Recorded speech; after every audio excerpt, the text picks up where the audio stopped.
ముఖ్యంగా తెలంగాణ రాష్ట్ర ముఖ్యమంత్రి రేవంత్ రెడ్డి గారికి కూడా ఏదైతే వికలాంగుల వివాహ ప్రోత్సాహ బహుమతిని మా ప్రభుత్వం వచ్చిన తర్వాత 2 లక్షల రూపాయలు ఇస్తున్నామని చెప్పేసి రాష్ట్ర ముఖ్యమంత్రి గారు గొప్పలు చెప్పుకునేటువంటి ప్రయత్నం చేస్తున్నారు. ఇవాళ రాష్ట్ర ముఖ్యమంత్రి గారు రేవంత్ రెడ్డి గారిని మేము ఒకటే విజ్ఞప్తి చేస్తున్నాం.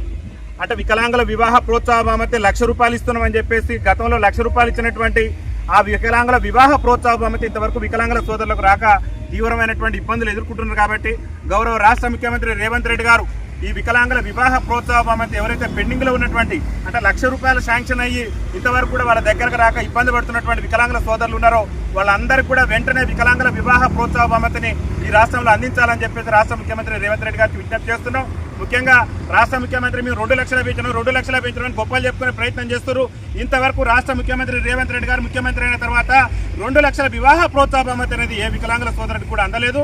మేము ఒకటే రాష్ట్ర ముఖ్యమంత్రి గారికి విజ్ఞప్తి చేసేది ఇవాళ కళ్యాణలక్ష్మి ఇంకా వేరే సకలాంగులకు సంబంధించినటువంటి సంక్షేమ పథకాలలో ముందస్తుగానే ఇస్తూ మరి వికలాంగుల సమాజం పట్ల వివక్ష ప్రదర్శిస్తున్నారు. వికలాంగుల వివాహ ప్రోత్సాహ బహుమతి వివాహమై సంవత్సరాలు గడిచినా కానీ వికలాంగులకు రాక తీవ్ర ఇబ్బందులు ఎదుర్కొంటున్నారు. కాబట్టి రాష్ట్ర ముఖ్యమంత్రి రేవంత్ రెడ్డి గారికి మేము ఒకటే విజ్ఞప్తి చేసేది ఏ రోజైతే వికలాంగులకు వివాహం జరిగిద్దో మరుసటి రోజే వికలాంగుల వివాహ ప్రోత్సాహ బహుమతిని వికలాంగుల సోదరులకు అందించే విధంగా రాష్ట్ర ప్రభుత్వం చర్యలు తీసుకోవాలి. ఆ విధంగా చర్యలు తీసుకొని వివాహం అయినటువంటి వెంటనే ప్రతి వికలాంగును కూడా మీరు ఇస్తున్నటువంటి 2 లక్షలు కాకుండా దాన్ని 10 లక్షలకు పెంచి వికలాంగుల వివాహ ప్రోత్సాహ బహుమతిని అందించి వికలాంగుల జీవితాల్లో వెలుగులు నింపాలని చెప్పేసి రాష్ట్ర ముఖ్యమంత్రి రేవంత్ రెడ్డి గారికి మేము విజ్ఞప్తి చేస్తున్నాం. అదేవిధంగా డబుల్ బెడ్రూమ్ ఇందిరమ్మ ఇళ్లలో కూడా ముఖ్యంగా వికలాంగులకు వివాహం అయితేనే మేము ఇందిరమ్మ ఇల్లు ఇస్తామని చెప్పేసి రాష్ట్ర ప్రభుత్వం మరి ఏదైతే తీసుకొచ్చినటువంటి ఆ యొక్క నిబంధనలు ఉన్నాయో ఆ నిబంధనలు కూడా వెంటనే పక్కన పెట్టి వివాహంతో సంబంధం లేకుండా ప్రతి వికలాంగును కూడా అర్హుడైనటువంటి ప్రతి వికలాంగును కూడా ఇందిరమ్మ ఇల్లు ఇవ్వాల్సిందే. మీరు ఎన్నికల మేనిఫెస్టోలో చెప్పిన విధంగా వికలాంగుల పింఛను 6,000 రూపాయలకు పెంచాల్సిందే. ఆర్టీసీలో ఉచిత ప్రయాణం ఇవ్వాల్సిందే.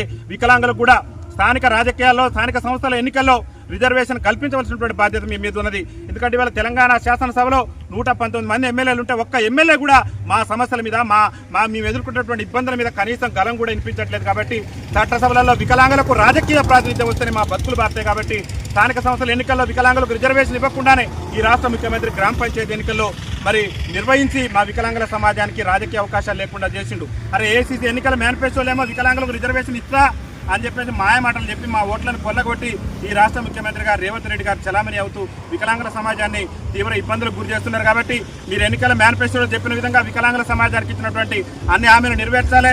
ఈ రాష్ట్రంలో వికలాంగుల బ్యాక్లాగ్ ఉద్యోగాలను భర్తీ చేయాలి. వికలాంగుల సమాజానికి ఎన్నికల మేనిఫెస్టోలో ఇచ్చిన హామీలే కాకుండా మీరు ఏదైతే వివాహ ప్రోత్సాహ బహుమతి 2 లక్షల నుంచి 10 లక్షలకు వెంటనే పెంచి వికలాంగులకు వివాహమైనటువంటి మరుసటి రోజున అందించే విధంగా చర్యలు తీసుకోవాలని చెప్పేసి భారత వికలాంగుల హక్కుల పరిరక్షణ సమితి రాష్ట్ర కమిటీ పక్షాన్ని మేము విజ్ఞప్తి చేస్తున్నాం. మా సమస్యలు పరిష్కరించకుండా మా పట్ల నిరంకుశత్వ ధోరణి కనుక ప్రదర్శిస్తే రేవంత్ రెడ్డి ప్రభుత్వం మీద పెద్ద ఎత్తున దండయాత్ర చేస్తాం.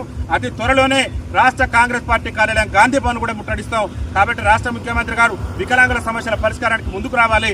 లేకుంటే కాంగ్రెస్ ప్రభుత్వాన్ని గద్దెదించడమే లక్ష్యంగా మా యొక్క ఉద్యమ కార్యాచరణ ఉంటుందని చెప్పేసి తెలియజేస్తూ ఈ రోజు ఈ యొక్క వివాహ కార్యక్రమంలో పాల్గొన్నటువంటి ఈ రిసెప్షన్ కార్యక్రమానికి హాజరైనటువంటి మా రాష్ట్ర ఉపాధ్యక్షులు కొల్లూరు ఇదే బాబు గారికి, అదేవిధంగా సూర్యాపేట జిల్లాలో భారత వికలాంగుల హక్కుల పరిరక్షణ సమితిని బలోపేతం చేస్తున్నటువంటి మా యొక్క గోగుల శేఖర్ రెడ్డి గారికి, అదేవిధంగా వికలాంగుల సంఘం సీనియర్ నాయకులైనటువంటి కృష్ణమూర్తి గారికి మా రాష్ట్ర కమిటీ పక్షాన ధన్యవాదాలు తెలియజేస్తూ వికలాంగుల ఐక్యత ఇవాళ వికలాంగుల వివాహ ప్రోత్సాహ బహుమతి వివాహమైన వెంటనే ఇవాళ వికలాంగుల వివాహ ప్రోత్సాహ ఛానల్ని సబ్స్క్రైబ్ చేసుకోండి అన్న.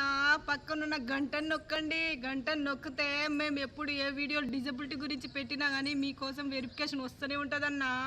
గంటను నొక్కండి, మా ఛానల్ని సబ్స్క్రైబ్ చేసుకోండి. 2 పనులు చేయండి అన్న. ఇంకోటి లైక్ చేయండి, షేర్ చేయండి, కమెంట్ చేయండి అన్న. మన డిజబిలిటీ ఛానల్ అన్న, ఇది మనమే సపోర్ట్ చేసుకోవాలి. అదే అన్న. Thank you.